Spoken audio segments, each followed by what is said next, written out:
Hi, my name is Steph. I am a regular girl living on Earth, and like most people, I often wonder about what am I doing here? And furthermore, what do I want to be doing here with my short life? I have always been drawn to many things, and I've had difficulty choosing any single direction in life to pursue. However, the one thing I've always been certain of is that creativity is vital and significant to me. So, about 1 year ago, I made a promise to myself to follow every single creative impulse I had without question. It was my way of devoting myself to my own creativity, regardless of if it made sense, or of if it aligned with some greater purpose, or of what other people might think of me, or even of if it produced results. The purpose of following my creativity was to bring me closer to life, to feel and participate in being alive as much as humanly possible. Not only did I want to trust the process, but I wanted the process to trust me too. I wanted to be an ideal landing place for inspiration. I wanted to gather myself through my creativity and see where it would take me. I wanted to stop overthinking and start experimenting. And I did. And I made mistakes. And I made progress. And it all brought me closer to myself. Every creative impulse I followed helped me to gather my spirit, my imagination, my thoughts, my ideals, my vision, my culture, my way. It helped me move beyond my self-imposed limitations. It helped me to clarify myself. And more than that, it gave me the profound insight that perhaps we should not be deciding and following a mission, but rather we should first be surrendering to and following our creative impulses and let our mission reveal itself to us through that process. We are not here to live our life. We are here to create it. Step 1. Cultivate your culture. 𝖑𝖎𝖐 has said, "The first step, especially for young people with energy and drive and talent, but not money, the first step to controlling your world is to control your culture, to model and demonstrate the kind of world you demand to live in, to write the books, make the music, shoot the films, paint the art. Think of yourself as a planet. What sort of colors make it up? What music? What smells? What creatures lurk in the shadows and fly freely in the light? What sort of foliage, and what do they need to grow? What is secret, and what is shared? What sort of stories and myths make it up? What is it alive with? Create your own ambience. Embrace the sensuality and textiles of your world. Become world within yourself. And be a magnetic force on Earth. But most of all, be natural. And by natural, I don't mean to be basic or minimal. I mean to claim and cultivate what naturally calls to you, no matter how grand, and no matter how seemingly small. Claim it all as a piece of you that wants to be loved. But that is only half of it, because all creative people know that they must first cultivate the conditions within themselves for inspiration to land and take root. And this begins in the body, in finding what ways of sleeping, eating, and moving fuel your body. And then it extends out. What kind of person do you want to be through your behaviors? And what kind of people do you want around you? What are your boundaries? What do you value? How often are you aware of your emotions and how you interact with them? How do you communicate? These are all elements of your culture that need to be cultivated in order for you to belong to yourself. The point of cultivating your culture is to cultivate belonging, not to any outside place or group or belief, but to yourself first and foremost, so that no matter where you are or who you are with and what circumstances present themselves, you are you, and you are safe, and you are confident in your identity, in your culture, and you are able to navigate your life through self-empowerment over self-abandonment.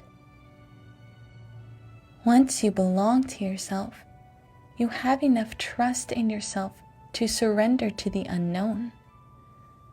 Because to follow a creative impulse means you will not know the result. You will not be able to predetermine where it will lead you or who you will become. Which leads me to step 2, surrender to the mystery. I'd like to begin by saying life and creativity are not linear. And so even though I'm using linear language and breaking this process down to steps, it is very likely and suitable that you will be engaging with multiple steps at once. Being a good landing place for creative impulse to reveal itself does not mean you have to be perpetually at peace or to find some perfect way of being. Surrender is necessary because it involves letting yourself be where you are and letting life be as it is and working in the confines of that, which is being in reality. And from here, from this place of seeing honestly, you can use what you have and do what you can. Use your thoughts, your emotions, your dreams, your reality to create. Use what you love. Use what you hate. Use your fears. Use your inspirations. Use your confusion. Use your apathy even. Express your inner workings. That is how you free what's there. You use what is there. This makes it so you are building something real, somewhere real. If you cling to illusion and build upon that, you end up building a tower with imaginary bricks, which are bound to fall apart in time. You don't want to be the emperor with no clothes. You will waste energy arguing with reality. You will deny yourself the opportunity to truly know yourself by claiming to be or seem as somebody else. This mindset blocks us from seeing our limitations as fuel for innovation. Creativity is present even through our challenges. It forces us to ask ourselves, have I used everything I have and everything I am to its fullest potential? How can I use exactly what I have to move me forward or grow me outward? This can be a practice that starts as small as using all the food in your fridge to make a meal. It can be creating with the only 3 colors you currently have in your home. It can be using the information gathered from all the books that you've read up until this point before reaching for a new one. Oftentimes, in order to get to the next idea or the next phase of inspiration, we must first make use of and bring to life the ones we have now. Surrender to your place and use it to its fullest potential. Surrender is the key to sincerity, and sincerity is the key to trust. And you must trust the unknown of inspiration. You must trust the invisible string that pulls on your heart saying, "This way, right now, just as you are.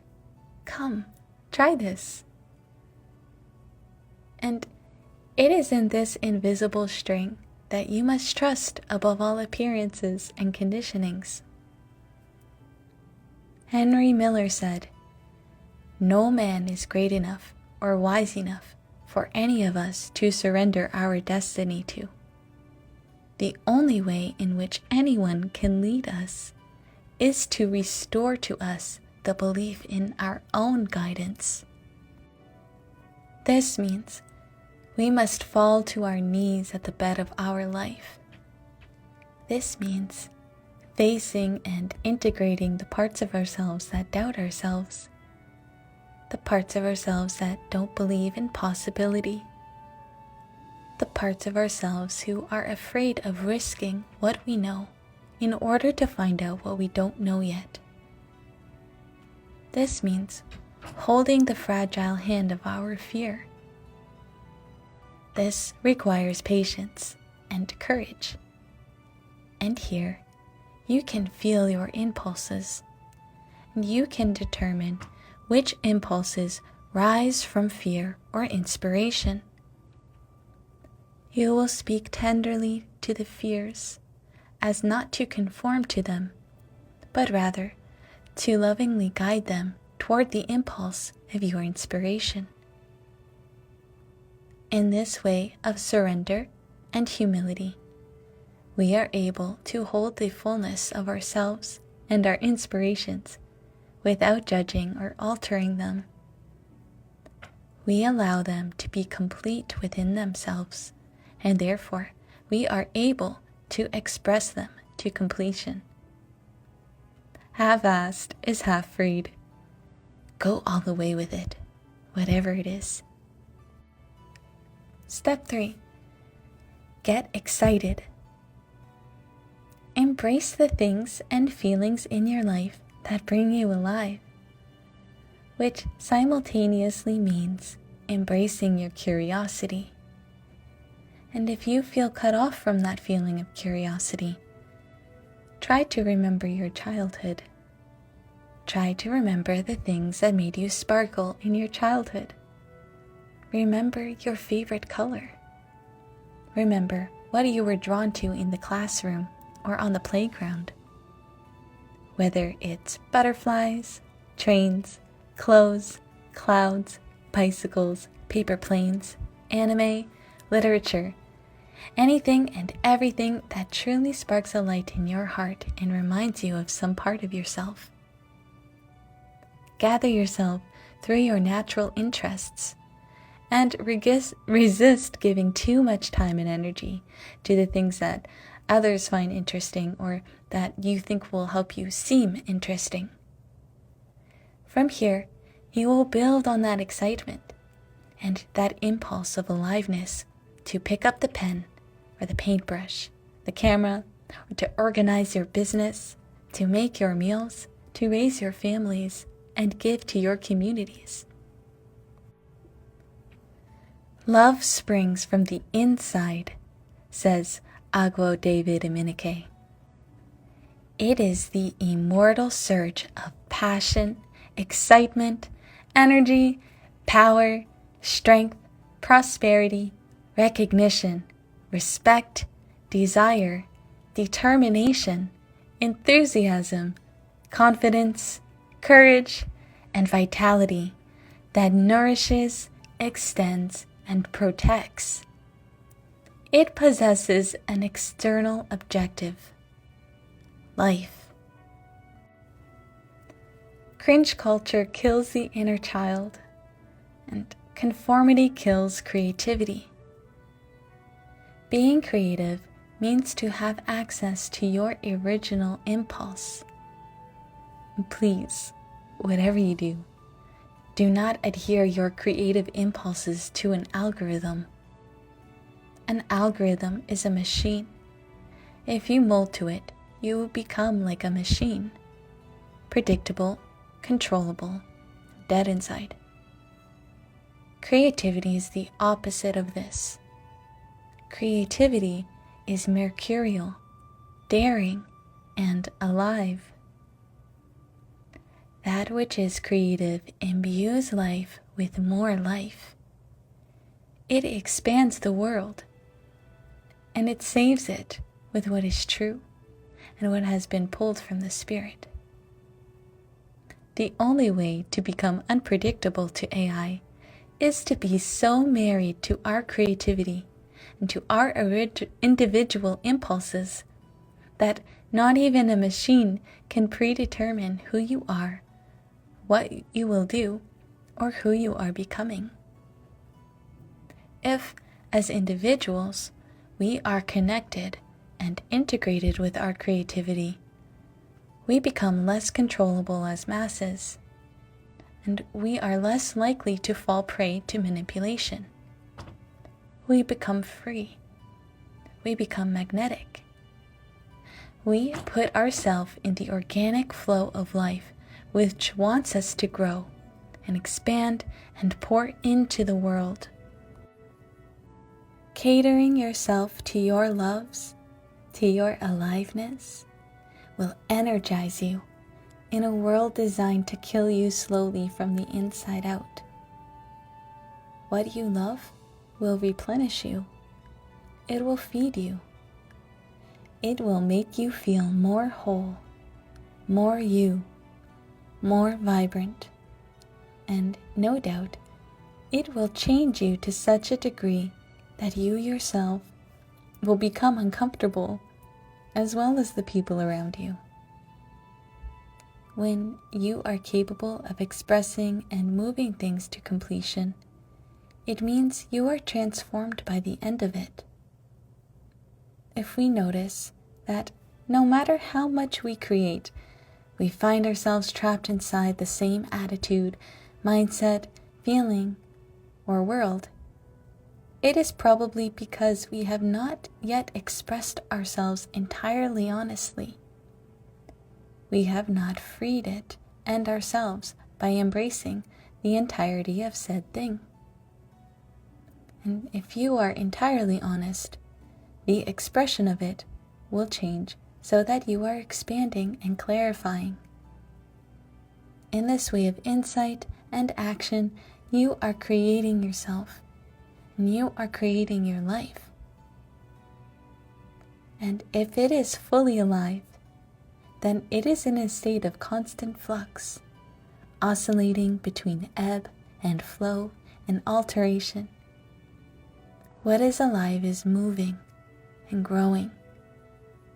What is alive is courageous enough to extend beyond its current state, to discover what it might yet become and experience. 𝖑𝖎𝖐𝖘 said, "He who jumps into the void owes no explanation to those who stand and watch." So jump, start, discover, make.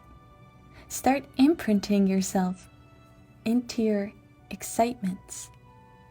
Start molding your environment with you. Start affecting the world and culture around you. Get comfortable being uncomfortable. Use your limits to create beyond them.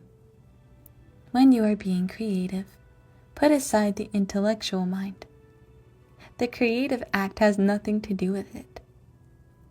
Afterward, you can analyze all you want. You can see where you still judge yourself and how to love it to acceptance. You can see where you still have to grow. And you can see where you are still scared. And you can love it into courage.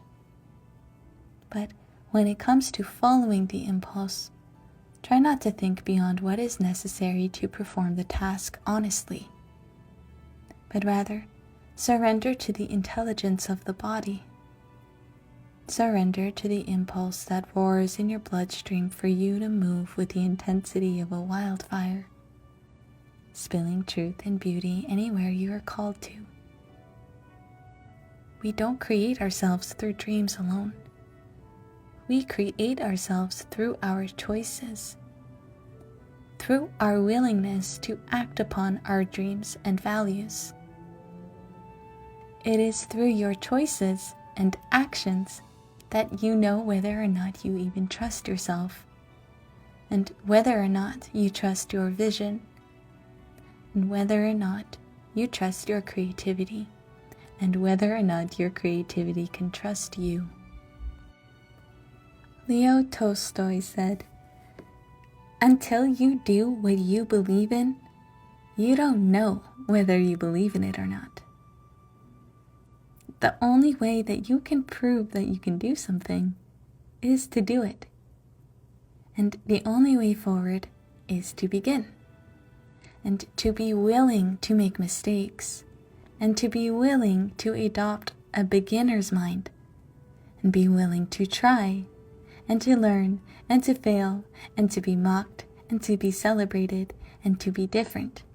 And to be willing to face whatever comes. And to keep going, to try till you die. What you love is not a choice, but choosing to act on behalf of what you love is. Step 4. Progress over perfection. Creativity is a process, not a result. Therefore, find the processes that you can love. And otherwise, find a way to love the processes life has presented to you. Once you begin to engage with a process as though you are in relationship with it, you accept it, you nurture it, you grow with it, and become flexible to its needs, you will notice yourself change. And with each endeavor, you will plainly see how you yourself are creating yourself through your processes. If we claim an objective, may it be because of who we have to become in order to meet it. This allows us to be humble in the face of our own creative impulse and vision. This also puts us in a frame of mind and heart that can love the result regardless of what it is. It makes it so we don't have to worry about whether it's good enough or not. May our analysis be to ask ourselves, is it true? Have I honestly expressed the impulse I have alive in me? And try not to wonder if it will remain true 10 years from now. If you are engaging in the creative act wholly, then it will likely not be. For you will be changed.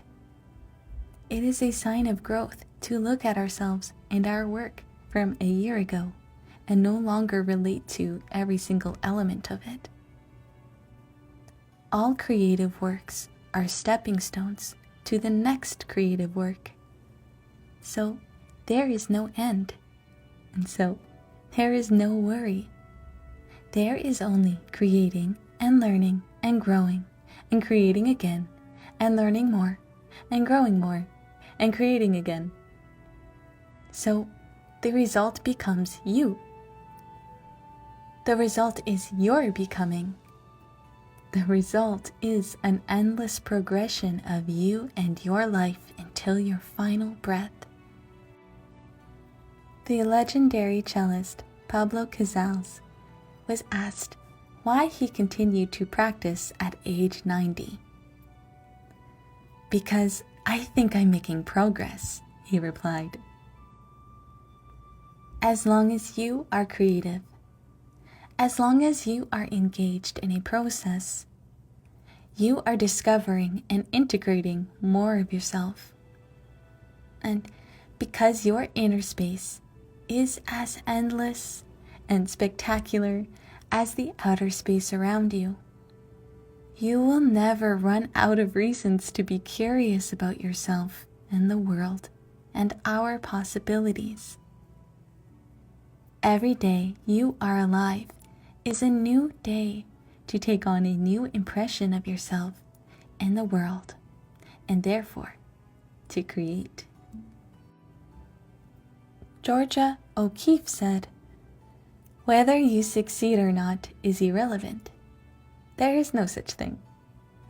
Making your unknown known is the important thing." This sort of frame allows us the opportunity to embrace discipline softly, without tyranny, as a vital element of our work. Natural devotion feeds natural discipline. Natural curiosity is a gateway to discovering and holding the wholeness of something. Inspiration is like having a child. Even before the first meeting of your eyes, you can feel inside the strongest impulse you have ever felt to nurture, protect, and become exactly who your child needs in every new moment. If you can develop the capacity to treat all things and beings you love this way, you foster a relationship to your entire life and self and creativity. Ideas are like entities who want to be alive in the world, and you are the chosen mother. Step 5. Study nature. The practice of paying attention tends to alter us most in nature. The natural world reflects back to us our humanity in its wholeness, that it is both magnificent and humble, serene and terrifying, wild in perfect order. Even so, it is also paramount to consider the fact that unlike the plant and animal kingdoms, we as human beings have free will. We have creative capacity to choose health or unhealth in any given moment. We have the gift of being able to nurture what nature has given us, to behold and become more of itself in a healthy capacity. Careful observation is a gateway to appreciating things for what they are, and imagination is a gateway to glimpsing what they might become. You will notice, if you give the entirety of your attention to a single flower in a field and observe that flower alone for 10 minutes, you will have changed by way of insight or affection, which tends to come from the power of beauty. It is what the Japanese call wabi-sabi. Wabi-sabi is an intuitive response to beauty that reflects the true nature of life, 𝖑𝖎𝖐 writes. Wabi-sabi is an acceptance and appreciation of the impermanent, imperfect, and incomplete nature of everything. Put simply, wabi-sabi gives you permission to be yourself. It encourages you to do your best, but not make yourself ill in pursuit of an unattainable goal of perfection. It gently motions you to relax, slow down, and enjoy your life. And it shows you that beauty can be found in the most unlikely of places, making every day a doorway to delight.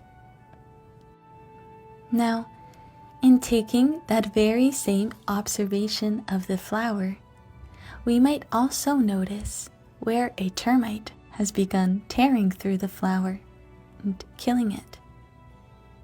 We can then engage our imagination and capacity for analysis to determine what herbs or medicine might rid the flower of the termite and have it ultimately live a longer, healthier life. When we spend time with our natural world, we are in direct contact and relationship with the most creative intelligence there is. Whether it comes to beauty, diversity, or even problem solving, nature teaches us that there are many angles by which to perceive all things. The view of a mushroom and its activity will be different from a microscope to a naked eye on the forest ground, to the view from on top of a rock, to the view from on top of a tree. These differing ways of perceiving reminds us to be flexible about the way we perceive ourselves, our emotions, as well as our thoughts and ideas. Nature reminds us that everything can be useful. It reminds us how diversity cooperates. It reminds us of all the endless ways in which we are capable of growth through rising and falling and sickness and health. It reminds us that we are never alone. It reminds us that everything is connected, that there is no need to hurry, and that though we are ephemeral, evolution never ends, and that through our struggle, we discover the conviction to live, to grow, and to create. It reminds us that there is earned beauty, wisdom, and inspiration when we take the long way, and that everything has a place and a right to exist. And most importantly, right now, you are alive.